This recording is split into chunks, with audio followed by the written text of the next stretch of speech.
Mwaramutse neza. Ni ndi umwami Emmanuel basuhuza. Nagira ngo twongere tuganire kuri iyi payi. Nta byinshi wenda abantu twese twarayisobanukiwe, amakuru yayo turayazi, ariko hari igihe kigera nkumva hari icyo nayivugaho.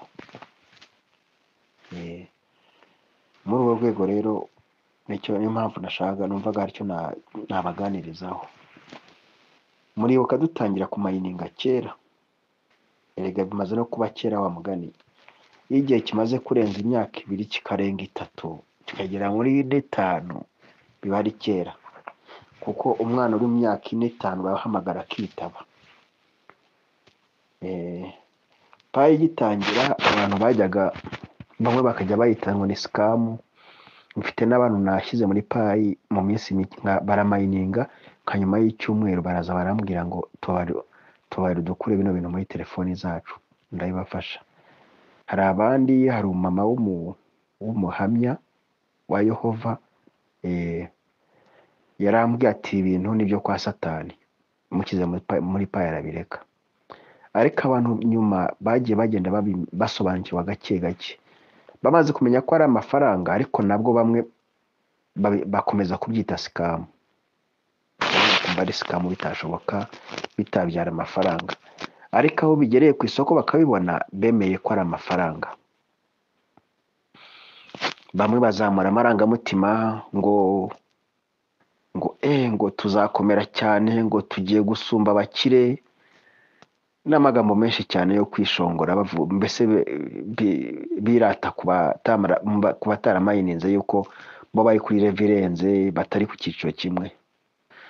Ariko nagira ngo mbabwire abo gukira, abasanzwe bakize ku isi bazakomeza bakire, abasanzwe ari abakene bazakomeza bakene. Ntacyo payi yaje guhindura kuri iyi si. Yego si bose 100%, ariko the majority basanzwe bakennye bazakomeza bakene kandi baramayininze. N'abakire basanzwe bakize bazakomeza bakire, bose baramayininze, mbese bazakira birenze. Payi hari agashya yakoze abantu batajya banabona, bamwe no mu mbuga mutayizera, munashidikanya, mupinga kubona umuntu asiba umunsi wose amasaha 24 atanakanzeho, gukandaho byonyine kandi bifite agaciro. Kumayininga akabyibagirwa, cyangwa se ntanabikore, atanabyibagiwe akabyibuka ariko akagira ubuti. Nicyo kikwereka ko batarayisobanukirwa. Ariko muzi ko hari coin zifite agaciro ziri ku exchange, zishobora kuba zirengeje umwaka zigiye ku exchange, zitari zarenza amadolari 0.01 bikiri mu mazeru, kandi payi nubwo iri mu bice ariko ntabwo iri mu mazeru, reka kandi iracyamayininga. Mutinye coin bamayininga kandi ikabigura amafaranga, gukandaho by'amasegonda bikaza kuguha agaciro. Njye mbifatiraho nk'urugero nkavuga nti gukandaho byonyine ko bintwara amasegonda atuzuye umunota ku munsi, bikampesha payi enye, kuko ndabona enye. Iyo nkubye amafaranga nubwo no munsi wenda ziri hasi zirimo kugwa zikagera kuri 800, ntabwo nsanga birengeje kukandaho byonyine bimesha amafaranga ari hejuru y'2,000. Payi rero abantu barayireba mu isura, mu ndorerwamo bataka bayirebamo. Kubera iki? Kubera yuko uburyo ibara mu mafaranga afatika kandi itaragenewe kuvunjishwa, murabyibuka yuko yagenewe guhaha. Kuba ibarwa mu mafaranga afatika kandi kiri muri mayining, kino gihe turimo rero cya mayining, nubwo irimo kugura amafaranga bigakunda. Ubu abakire, umuntu uwo ari wese wishoboye, wa muntu niba ari umukozi wa leta, bashobora kwirukana mu kazi ka leta akamara amezi ari hejuru y'ane atari yasonza, mbese atarahungabana, abana batarabura icyo barya, atarabura niba abana mu ikode batari bamwirukana, mbese nta kibazo aragira, ikinyabiziga cye kitarabura esansi cyangwa mazutu. Abo bantu mbese bari muri icyo cyiciro barimo kumayininga, nta n'umwe habe n'uwa rutoki bari bagurisha payi ze, ahubwo afata n'amafaranga akazigura.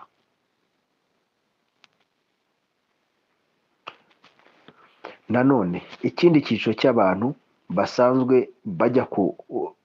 badafite akazi namba, babayeho mu buzima bugoye, nakwita nka miserable life cyangwa se la vie miserable, bari mu buzima bukakaye.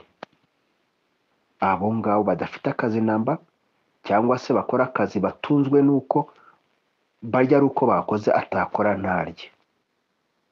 Abo ngabo n'aba bandi bafite akazi ka leta cyangwa se bakorera abandi bantu, ariko ukwezi kujya gushira ari mu myenda, hanyuma yahembwa akajya kwishyura imyenda agasigarira aho ngaho. Abo ngabo biragoye ko wasanga umuntu afite payi kuri Available, yaba yaratangiye kera yaba atangiye vuba. Ugeze kuri Available balance ye afiteho ubusa. Niba adafiteho ubusa, ntawe ufiteho at least 20% bya payi bamuhaye kuri Available, ntawe. Muzagenzure murebe uwo ari we wese uri mu cyiciro cya mbere cyangwa icya kabiri cy'ubukene, ba bantu basanzwe iyo atakoze atarya, ba bandi bakora barya ari uko bakoze, ba bandi bashobora kuva mu kazi ka leta ukwezi kumwe akaba yasufura, ba bandi basanzwe bakora n'ubundi ariko ukwezi kwashira umushahara bamuhaye ugashira mu myenda. Abo ngabo bose ntabwo bafite payi kuri Available balance, kandi bafite agahenge, kandi ikibitera bacyafite agahenge kuko zikimayiningwa. Ubu rero ikintu kidushuka ni mining igikomeje, ariko muri iki gihe mining igikomeza nta mukene zirimo kwiyongera, kubera ko izo bamushyiriye kuri Available arazirya. Abakire noneho barimo baradushuka, baramayininga hejuru yo kumayininga bakagerekaho no kugura payi zacu. Mwo muranyumva neza? Abakene zirajya kuri Available bagurisha, abakire baramayininga, na nyuma yo kumayininga bakagurisha payi zageze. Abakene bakagurisha payi zageze kuri Available balance, barazigurisha pe, bagashukwa na mining igikomeza. Ariko icyo nababwira cyo mu gihe gitoya kiri imbere, igihe payi zaba mining itagikomeza, amasoko yose mwabonye akeneye payi, ntibagire ngo hari ikindi akeneye. None igihe kiraje ngo mining ibanze irangire, kandi abakire baramayininze nk'abakene. Icyo ni ikintu kiri reforme cyose bahurijeho, ariko umwihariko bafite izabo bageretseho n'iz'abakene. Hari umuntu wajyaga atubwira ngo umugabo ngo nurya niba ari utw'abandi bakagerekaho n'utwe, ngo urya utwe akagerekaho n'utw'abandi. Sinzi ukuntu bajyaga baducira umugani, ariko niko mbibona. Abakire ni abantu barya utwabo bakagerekaho n'utw'abakene, kandi abakene bitewe n'uko tubona tuvunja bigakunda, kandi mining igikomeza tukumva ntacyo bitwaye. Nyamara mining ibisangiye n'abakire, ariko akarusho bafite nuko batunze payi kuri Available balance nyinshi, twebwe dufiteho ubusa, izigezeho tunaga. Kandi ikintu kidushuka nuko mining igikomeza. Ubu rero dore uburyo payi igiye gutera intambwe itunguranye. Tugiye kubona tukabona mining igenze gake irahagaze, mining ikirangira, abacuruzi banini n'inganda zishake payi, kuko payi ni ifaranga rizakoreshwa mu buzima busanzwe uhereye none, urehereye mu gihe turimo kugeza isi irangiye. Payi zagenwe kumayiningwa ku isi, nta zindi bazongeramo, oya, izagenwe ku isi nizo ziriho kandi zizakomeza. Nk'uko basogokuruza bacu, uramutse ubazuye ubabaje amadolari bakubwira bataye amafaranga twumvaga ko ari abanyamerika, ariko n'umunsi aracyafite agaciro. Na payi rero nguko, kandi ikibabaje bitewe n'agaciro izagira, nta muntu uzabasha kuyihaha uzabasha kuyitanga uhaha ariko ntuzabasha kuyakira wowe, kuko nta bushobozi waba ufite bwo kuyakira. Noneho igihe kiri imbere ni igihe mining nimara guhagarara gutya, ni igihe amasoko, kampani, ibintu byose bitandukanye bizakenera payi. Nibizikenera n'ubundi bitwisange twarazimazeho, abakene twarazimazeho, dufite ubusabusa. Kandi ubu dufiteho mining nihagarara, buri muntu wese akantu kose uzajya uhaha, jya umenya ko zirimo kugabanuka ku ikofi yawe, zitarimo kwiyongera. Kandi babakire banini, bandi bafite inganda n'abandi nkabo, uzamenye ko bo ibyo bazakora byose bazagerageza gucuruza kugira ngo bunguke payi cyangwa bongere payi bafite. Ni ukuvuga ngo isi yose ikintu bazakora, abazaba bifite ni uburyo bwo kugira ngo bakereye imirimo itandukanye, bakereye ubucuruzi butandukanye kugira ngo payi zibashe kuva ku bantu, nabo mbese babashe kongera. Buri wese mbese mu gihe kiri imbere, buri wese azarwana urugamba rwo kongera payi afite, kuko bamenya agaciro kazo. None natwe abakene nitumara kubona mining itagikomeza, kandi buri muntu azajya avunguraho gakeya yifate, ejo nusonza uvungureho akandi, umere nka wa muntu n'ubundi utimura agahate ku isambu, agabanyaho, bikazarangira n'umudugudu yaratuyemo awugurishije.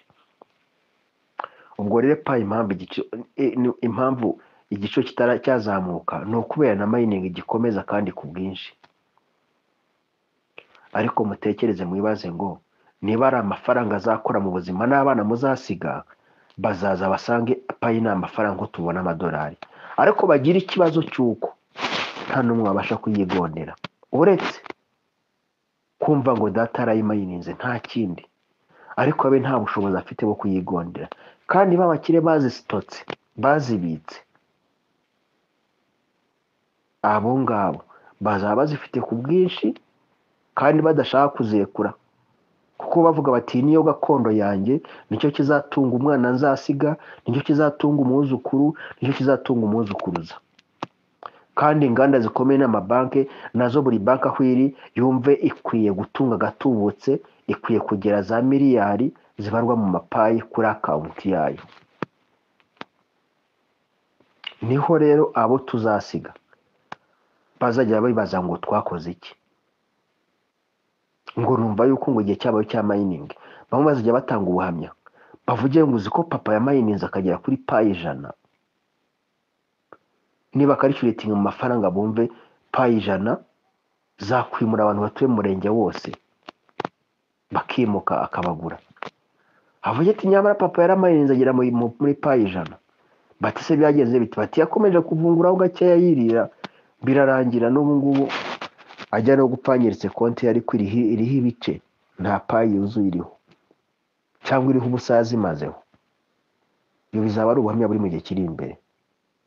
Ariko niba twamenya agaciro ka payi, kandi biragoye kukamenya, ariko nawe shyira mu gaciro, wibaze yuko nyuma ya mining irimara kurangira, inganda zose bazajya bakubita ibicuruzwa ku masoko, bavuge ngo turashaka payi. Nawe utangire uhahe uvuga uti nubwo nibo guhaha, maze igihe mfite payi 1000, nariyeho 200, nsigaje 800. Ninkuraho imwe zaba zitakiri 800, ziraba ziri 799. Ninkuraho izindi, ninkuraho irindi 100, bija bitakiri 700, bizaba ari 690 na kangahe. Gutyo buri muntu atangira iyo mibare izagiza mitwe y'umuntu yumva navungura azaba agiye muri muntu uza mu gihombo cya coin afite. Bitume wifata, ni wifata kandi amasoko atangira areshya, apunguza ibiciro, bagende bapunguza. Icyo bagurishaga ibice 5 bya payi, none batangiye bakigurisha ibice 3, ibice 4, niba mutagwa bagezaho bagishyira ku gice kimwe, bakomeze boshye abakiriya kugira ngo bagurire, kuko na amafaranga tutazabasha kwizika. Mbabwiza ukuri, tubasha gukorera amafaranga tukayabona, ubasha kujya mu kazi bakaguhemba, ariko payi ni amafaranga tutazabasha gukorera kuko tutazaba tubasha agaciro kayo.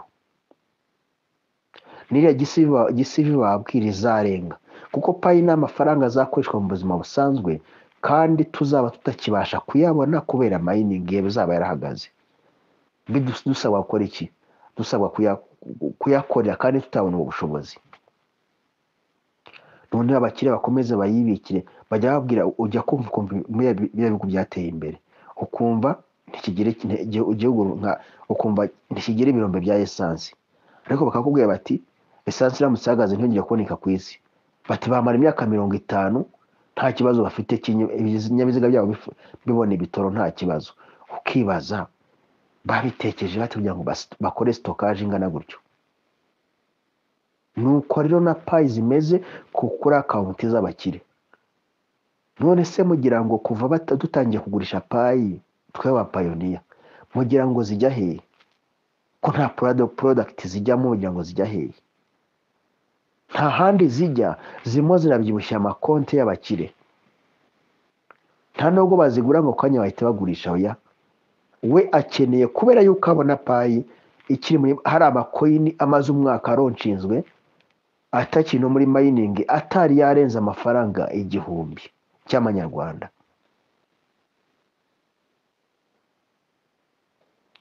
Akabona ayo makoyini ariho, akabona payi irazamuka ikagera mu 1000 cy'amanyarwanda kandi mining igikomeza. Yaba afite none agahita bitekereza, bakabaza ngo harya umunsi mining ihagaze bizaba bihagaze bite? Aho kantu yagatekereza rero akakomeza akabyibushya konte ye, twebwe natwe babakene tukomeza twagurisha ibyo bintu nta mafaranga. Harimo nabikora nka testing ngo barebe, umuntu akagurisha payi akajya kugura agacupa.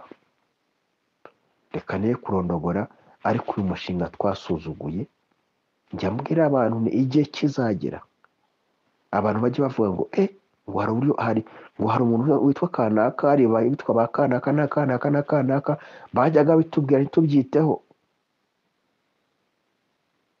ariko ubwo bizaba biri mu gihe cyo kwicuza. Bajyaga babitubwira tukabifata minenegwe ntitubihe agaciro, ariko byo batubwiraga iyo tubimenya hakiri kare. Yesu yageranye n'intumwa 12, ariko babanaga igihe cyose bataranamwemera, ariko amaze gupfa akanazuka bakabona ibindi yajyaga babwira birabaye, nibwo bahise bikanga, bamenya ko bati kumbe wa muntu twabanaga igihe cyose yari Imana koko. Mwitegure, mbibabwiye hakiri kare, payi urimo kugurisha uzigurishe ufite ubwenge. Payi murimo gusiba ku mining, icyo kora njye nugurisha sinanamutindaho cyane, ariko ntekereza umuntu ufata amasaha 24 agashira uyu munsi atibutse gukandaho. Uwo sinzi nuko namuteye, mufata nk'umuntu utazi ibyo arimo. Ndabizi hari abantu bari mu kigare batazi biva niyo bijya. Ndabizi hari abantu bamaze igihe muri mining ariko bafashwa n'abakuru bavana mu mbuga ku buryo mukwiye ku rubuga atakongera ku mining. Yacika intege. Reka ne kurondogora, reka ngarukiriza aha, ariko uwo kumva yumve. Mumenye ubwenge bw'umushinga muri inyuma. Nimba ufite agatelefoni kari iruhande gashoma, abenshi mu tuzu telefoni twashaje mubitse mu ngo, ako gatelefoni gafate uregisitaringemo app ya Pi Network, winjiza umuvandimwe wumva wawe usanzwe ufasha mu buzima busanzwe, kugira ngo atazakubera umuzigo igihe bazaba baronshinze. Fata agatelefoni gasanzwe reba amazina y'umuvandimwe wawe cyangwa se umwana wawe cyangwa undi muntu wo muri famiye uzi neza amazina yombi uko ameze, mufungurira akawunti. Ujye ufata ako telefone ugira mu nzu, umayininge, niba numara ukwezi bakagwa KYC uyikore, nako uzamushaka ayikore, umwinginge ayikore. Nayikora bizagufasha yuko azava mu mvune z'abantu ukwiye guheka. Murabizi muri famiye ufite ubushobozi wenyine, abandi bose bisa nkaho bahetse, none barakugora. Kanaka arwari kwa muganga arava yate, imodoka yawe nigomba kumuvanayo, niba udafite imodoka niwe uri butanga amafaranga amukurayo. Kanaka yaremba yagenze gutya na gutya. Ibibazo byose by'amafamiye usanga ubyirengera. Nimba ubyirengera, shaka uburyo n'ubundi ushaka umufamiliye bimukorere, uzamushaka akore KYC, uzakomeze umayininge, nuko igihe kizagera ukamubwira ibyo nk'uko nsanzwe mbavunikira murabizi, dore nguyu n'umugabane nguhaye uzakugirira akamaro, ariko mwitesha agaciro na telefoni mufite zibitse, telefoni iri mu rugo iyo gikorekita kuri wifi ya telefone yawe imayiningiramo umuntu, kuko payipurizi ni amafaranga tuzabona nyuma tutatekerezaga. Murakoze, mugire umunsi mwiza. Nagira ngo nsubize ku bantu barimo abantu barimo guca inbox bambaza ngo ese ko twabonye migration ya mbere bakadushyiraho duke, abo twagira icyizere ko bazaduha indi. Murabona kariya kantu badushyiremo kaje agahondo muri step ya gatatu, ngira ngo sinzi niba mwaragenzuye neza, bagahaye abantu babonye migration, kandi impamvu bakabahaye bakababwira gukonfirima wallet zanyu byari ukugira ngo niba bahadeze mu migration cyangwa migration ya kabiri barebe, ubanze wowe wemeze ko ya wallet watanze mbere ukemera ko bayigushyiriraho, kubera yuko umuntu bahaye migration ya mbere bakeneye kumuha iya kabiri, ariko ni ngombwa yuko yaba ari d'accord na wallet ye ya mbere afite, yaba ari uko yemera yuko ya wallet ya mbere bari bamushyira, kuko hari abantu benshi bagiye bahindura ama wallet, hari abatari bahindura ariko bayataye. Niba wallet passphrase, hari abantu barataye passphrase bakanituriza na mining abikora rimwe na rimwe, ariko bakavuga bati mbere yuko tumuha migration tubanze turebe wallet ya mbere acyayifite, bakagusaba kukonfirima passphrase zawe, wamara kuzikonfirima ukajya kuri email message baguhaye kuri email nayo ukayikonfirima. Nyirago ejo nabahaye akavideo kabigaragaza. Nta yindi mpamvu ni ukugira ngo bazaguhe migration ya kabiri, ari uko wemera yuko aho bazigushyiriye ariho ho utungiye passphrase. Burya umuntu wa pastinze passphrase zindi zitari iza mbere, immediately ako kanya step ya 9 nayo yarongeye ijya mu bara risa kuriya. Umuntu uwo ari we wese washyizemo passphrase inshyashya zidasanzwe ziri muri checklist yiwe, 6 nayo bahise bayihindura. Ibyo nta kindi ni ukugira ngo bagenzure barebe ko passphrase migration ya kabiri bagiye kubaha yuko mwemera yuko aho bayibashyirira ariho ho. Murakoze, mugire umunsi mwiza.